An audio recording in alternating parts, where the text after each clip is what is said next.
Hello, welcome to all of you. मैं हूँ धीरज और आज के टॉपिक में मेरा मूड था कि मैं मूड ही पढ़ाऊँ। ओके, आज हम क्या पढ़ेंगे? मूड पढ़ेंगे।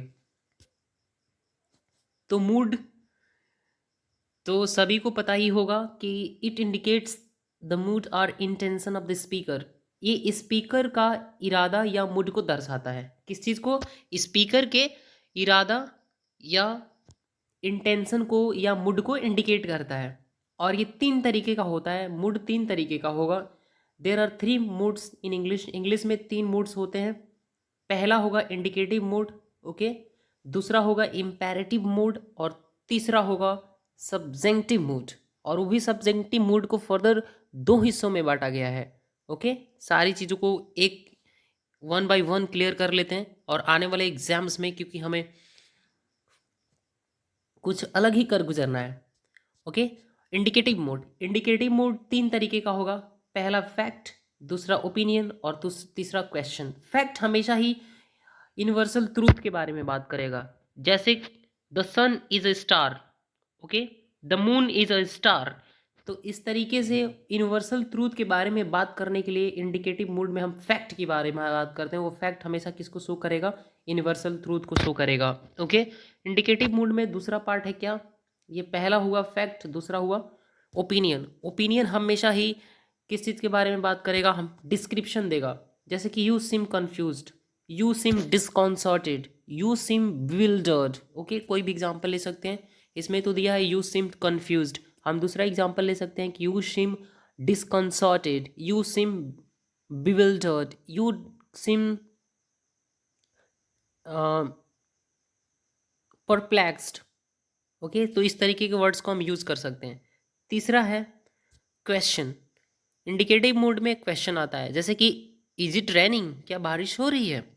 दूसरा हो सकता है कि आर यू गोइंग, क्या आप जा रहे हो। तो इस तरीके के कॉन्टेक्स्ट में यहाँ पे क्या आएगा? क्वेश्चन आएगा। तो हमने अभी तक के लेक्चर में हमने क्या पढ़ा? इंडिकेटिव मोड की तीन तरीके का होगा, fact, opinion, question. Let's move further, आगे बढ़ते हैं। Remember that facts are always in universal truth. कि facts come in universal truth. Fact हमेशा ही किस में आता है? यूनिवर्सल ट्रूथ में आता है। Which is in present indefinite, जो कि हमेशा ही प्रेजेंट इंडेफिनिट टेंस में होगा। दुनिया का कोई भी यूनिवर्सल ट्रूथ हो, अगर वो यूनिवर्सल ट्रूथ है तो उसको हमेशा ही प्रेजेंट इंडेफिनिट टेंस में लिखा जाएगा। ओके अगर हम इम्पेरेटिव मूड की बात करें तो ये तीन तरीके का होगा। एक पहला तो ऑर्डर, ओके, दूसरा रिक्वेस्ट और तीसरा एडवाइस और सजेशन। अगर हम ऑर्डर की बात करें तो ऑर्डर इम्पेरेटिव सेंटेंस से ऑर्डर दी जाती है। Order, ask, command, suggest, request, advice का बोध इम्पेरेटिव सेंटेंस से ही होता है। इसलिए ऑर्डर क्या है? और ऑर्डर इम्पेरेटिव सेंटेंस में हमेशा ही वर्ब का बेस फॉर्म का यूज़ किया जाता है। किस किस फॉर्म का? बेस फॉर्म का यूज़ किया जाता है। कहाँ पर? इम्पेरेटिव सेंटेंसेस में। जैसे पहला है गो अवे, दूर चले जाओ। मैं बोल दूं कि डोंट स्पीक हियर, तो ये भी इम्पेरेटिव सेंटेंस है। यहाँ पे भी हम ऑर्डर दे रहे हैं। ओके, जैसे मैं बोल दूं कि स्टडी हार्ड। ओके, मैं बोल सकता हूँ कि don't ask any questions of different level. तो ये सारी ही चीज़ें क्या है? ऑर्डर हैं। और इम्पेरेटिव सेंटेंस में पहला ऑर्डर हुआ, दूसरा क्या होगा? रिक्वेस्ट होगा। रिक्वेस्ट में हम रिक्वेस्ट कर सकते हैं please help me, please teach me, please assist me, please don't do like this with me, please help your children, please take your children to the garden, please take your children to the shop to provide them toffee. इस तरीके से चीज़ें होती हैं। Request करोगे आप, request करने के लिए हमेशा ही क्या आएगा? प्लीज़ आएगा या काइंडली आएगा। उसके बाद क्या हम लिखेंगे? Verb first form.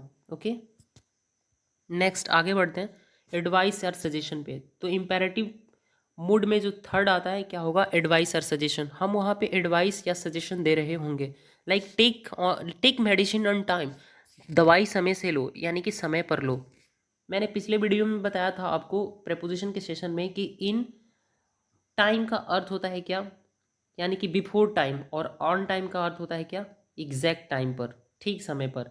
जैसे कि please reach your centre on time, अपने एग्ज़ाम सेंटर पे टाइम से पहुंच जाओ, तो हम सजेशन दे रहे हैं।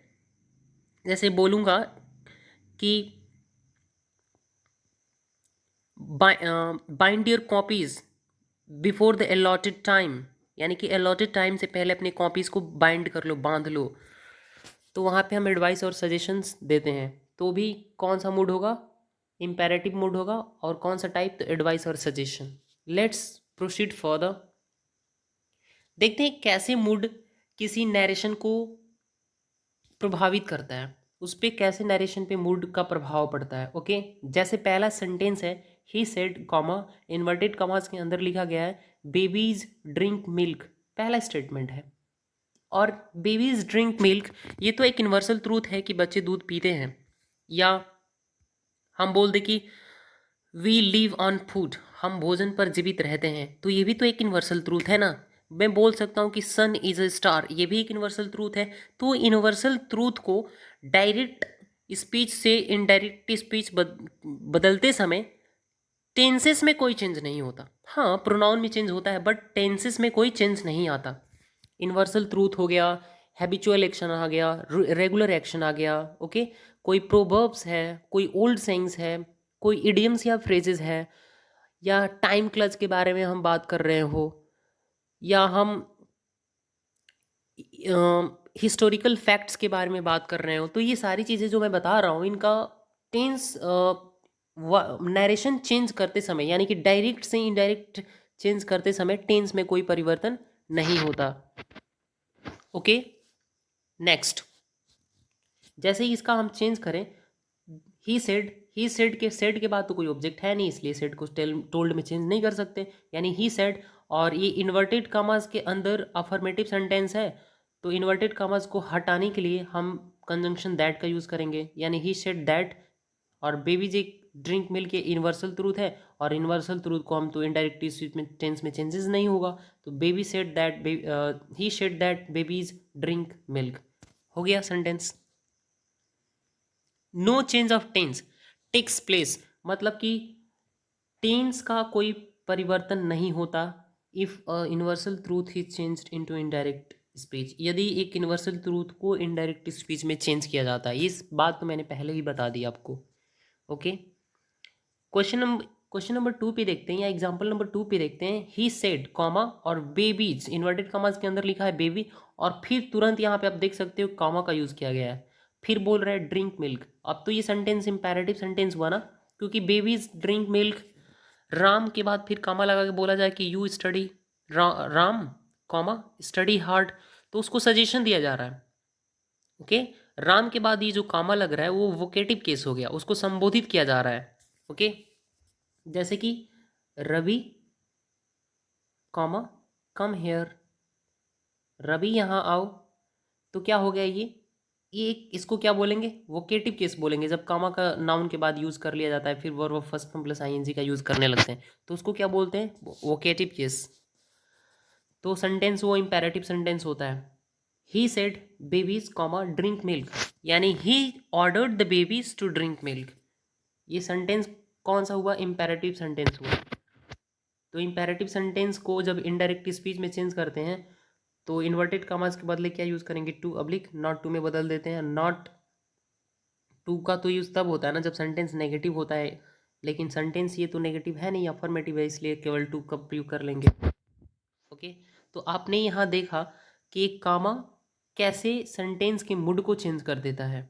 यहाँ सिर्फ एक कामा ने वाक्य के मूड को परिवर्तित कर दिया। Okay, next, subjunctive mood. अगर हम सब्जेंक्टिव मूड की बात करें, तो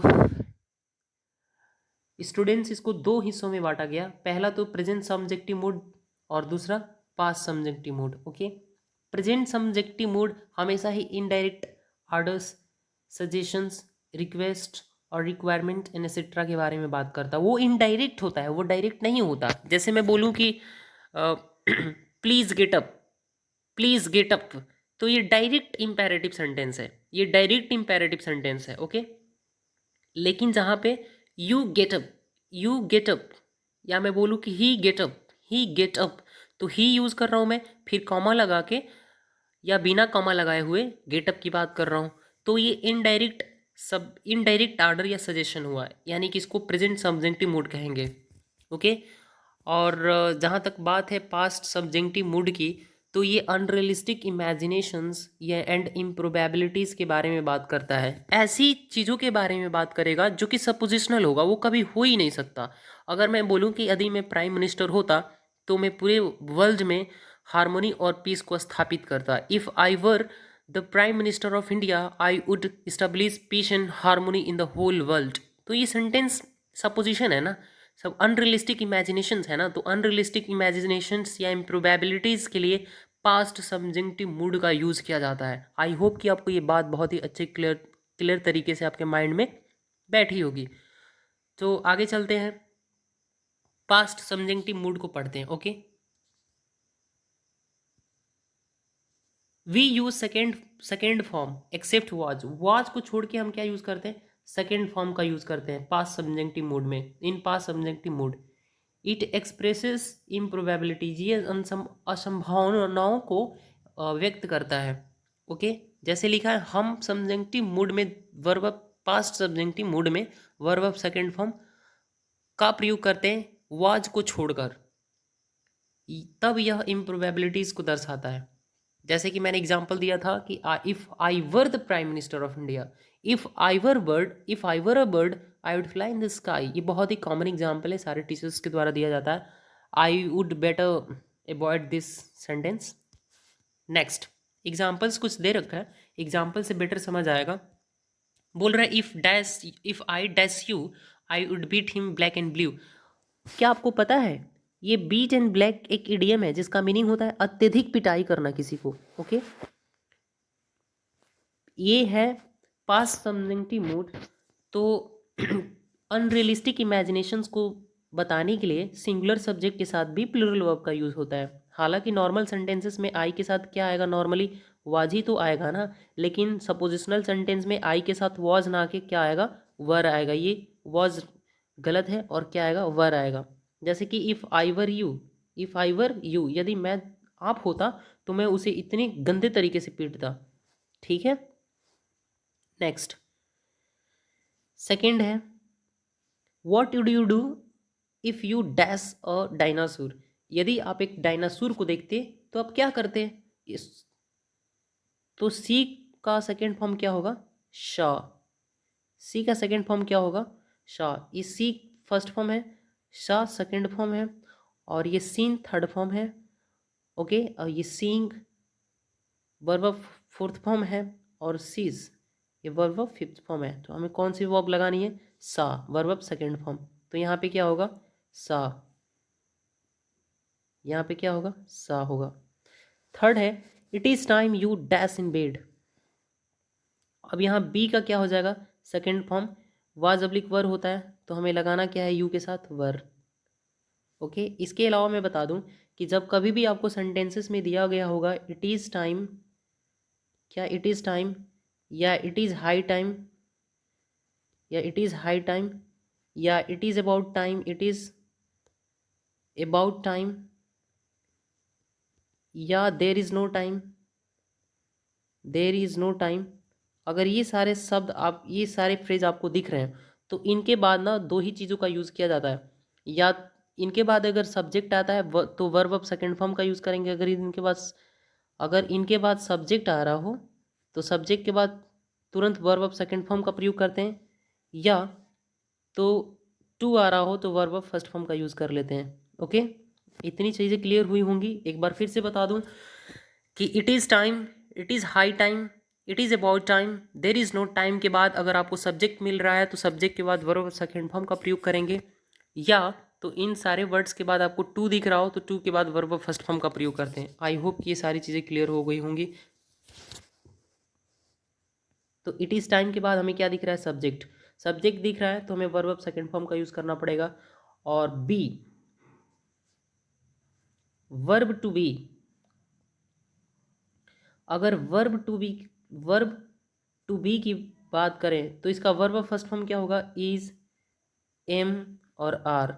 सेकेंड फॉर्म क्या होगा, वाज ऑब्लिक वर।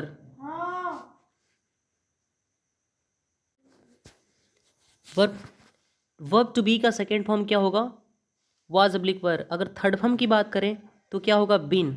अगर फोर्थ फॉर्म की बात करें तो क्या होगा, being. Okay. Verb verb to be का फॉर्म होगा, वर्ब टू बी का first form is am are, second form was oblique were, third form been और फोर्थ फॉर्म बिंग। तो हमें वर्ब की सेकेंड फॉर्म लगानी होती है ना। इट इज़ टाइम के बाद अगर सब्जेक्ट आएगा और सब्जेक्ट क्या है, यू, और यू के साथ क्या जाएगा, वर। ओके, तो हमारा क्वेश्चन का आंसर क्या होगा, वर। ओके। फोर्थ देखते हैं, he talks as if he was the prime minister. वो इस तरीके से बात करता है मानो वो देश का प्राइम मिनिस्टर हो। तो यहाँ पे मैंने क्या बोला कि इमेजिनेशंस वाले सेंटेंसेस में, यानी कि इमेजिनरी सेंटेंसेस में सिंगुलर सब्जेक्ट के साथ प्लूरल वर्ब का यूज़ करते हैं। ही हालांकि सिंगुलर है लेकिन फिर भी इसके साथ प्लूरल वर्ब का यूज़ करेंगे, तो वाज ना होके क्या होगा, वर होगा। आई होप कि आपको ये चीज़ क्लियर हुई होगी। नेक्स्ट क्वेश्चन नंबर 5 पे आगे बढ़ते हैं। He walks as if the whole earth belongs to him. वह ऐसे चलता है मानो कि पूरी पृथ्वी उसी की हो। ओके, मानो कि पूरी पृथ्वी उसी की प्रॉपर्टी है, तो इस कॉन्टेक्स्ट में बात कर रहा है। ओके, तो सब जब जितने भी सपोजिशनल सेंटेंसेस होते हैं उनमें वर्ब की सेकंड फॉर्म का यूज़ करते हैं, तो वॉक्स की जगह पे क्या होगा, वॉक्ड होगा। सॉरी, हम वर्ब की सेकंड फॉर्म किस किस क्लज में यूज़ करेंगे, तो इफ़ क्लज में। इफ़ क्लज का मतलब क्या, सबऑर्डिनेट क्लज में। तो द होल अर्थ बिलोंग्स ना होके क्या होगा, बिलोंग्ड हो जाएगा। क्या हो जाएगा, belonged to him, belonged to him. और बिलोंग हम अपने साथ हमेशा ही प्रीपोजिशन टू को फॉलो करता है। आई होप कि आपको एक एक बारीकियों से आप रूबरू हो रहे होंगे। नेक्स्ट आगे चलते हैं प्रेजेंट सब्जेक्टिव मोड में। ओके, तो प्रेजेंट सब्जेक्टिव मोड का यूज़ क्यों करते हैं, हमें इनडायरेक्ट आर्डर, सजेशंस, रिक्वायरमेंट और इन इस तरीके की चीज़ों को शो करने के लिए किया जाता है। और हमेशा ही प्रेजेंट सब्जेक्टिव मोड में किस फॉर्म का यूज़ करेंगे, base form of the verb. Verb का कौन सा फॉर्म, बेस फॉर्म। ये बी एफ किसके लिए स्टैंड होता है, बेस फॉर्म के लिए, यानी कि verb of first form okay का यूज़ करते हैं। We use the base form of the verb in present subjunctive mood.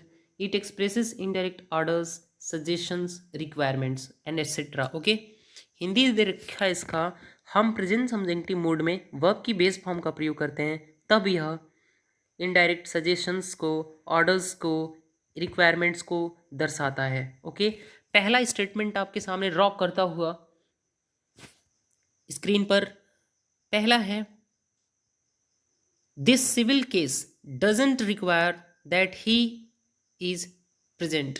अब मैंने क्या बोला, ये जो civil case, this civil case does not require that, इसको ये रिक्वायरमेंट नहीं है कि वह ही इज प्रेजेंट, कि वह प्रेजेंट है। भाई हम यहाँ पे इज के अकॉर्डिंग हम इज, ही के अकॉर्डिंग इज लगा देंगे, लेकिन हमें इज नहीं लगाना, हमें बेस फॉर्म का यूज करना है, यानी कि ही बी प्रेजेंट, कि वह प्रेजेंट हो।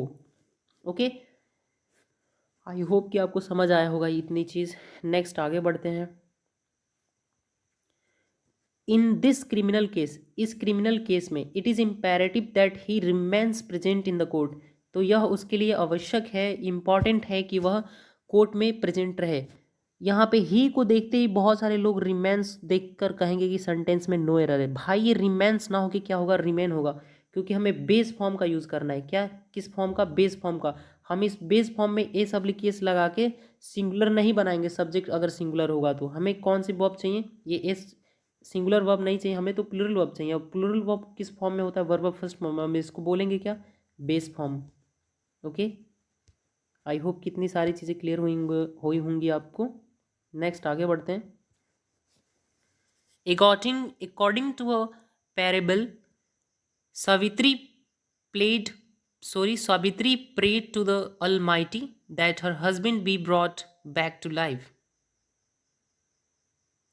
इसमें ना कोई एरर ही नहीं है। क्यों एरर नहीं है, अगर यहाँ पे हम इसको बोले होते कि वॉज ब्रॉट, तो ये वर्ब टू बी ये बेस फॉर्म है ना, बेस फॉर्म है ना वर्ब का। अब इसी से तो is, am, are, was, verb, being, been आता है, तो हमने तो यूज़ ही नहीं किया, हमने तो डायरेक्टली बेस फॉर्म का यूज़ कर लिया है इस सेंटेंस में, जो कि क्या है, जो कि करेक्ट है। अगर इसकी हम बात करें बी की, तो बी क्या है, कौन सा फॉर्म है, बेस फॉर्म है। कौन सा फॉर्म है, ये बेस फॉर्म है, ये बेस फॉर्म है, तो बेस फॉर्म है यानी कि करेक्ट है, कोई दिक्कत नहीं है इसमें, सेंटेंस में ये नो एरर है। आगे चलते हैं। प्रेजेंट सब्जेक्टिव मोड के बारे में कुछ और भी सारी चीज़ें दे रखी हैं हमें, हमें इनमें से फिलर्स में से फिल करना है। ओके, पहला है our teacher suggested to us that every one of us dash our best shot. Every one of us give our best shot, क्यों, क्योंकि हमें बेस फॉर्म का यूज़ करना है, और बेस फॉर्म यही तो है, वर्ब ऑफ फर्स्ट फॉर्म। ये तो फिफ्थ फॉर्म है, ये सेकेंड फॉर्म है, ये टू गिव ये इन्फिनेटिव है, तो आएगा नहीं, आंसर क्या हो जाएगा, ये फोर्थ यानी कि गिव, यहाँ वर्ब ऑफ फर्स्ट फॉर्म का प्रयोग करेंगे। ओके, नेक्स्ट एरर बताना है। The cabin screw advised that every passenger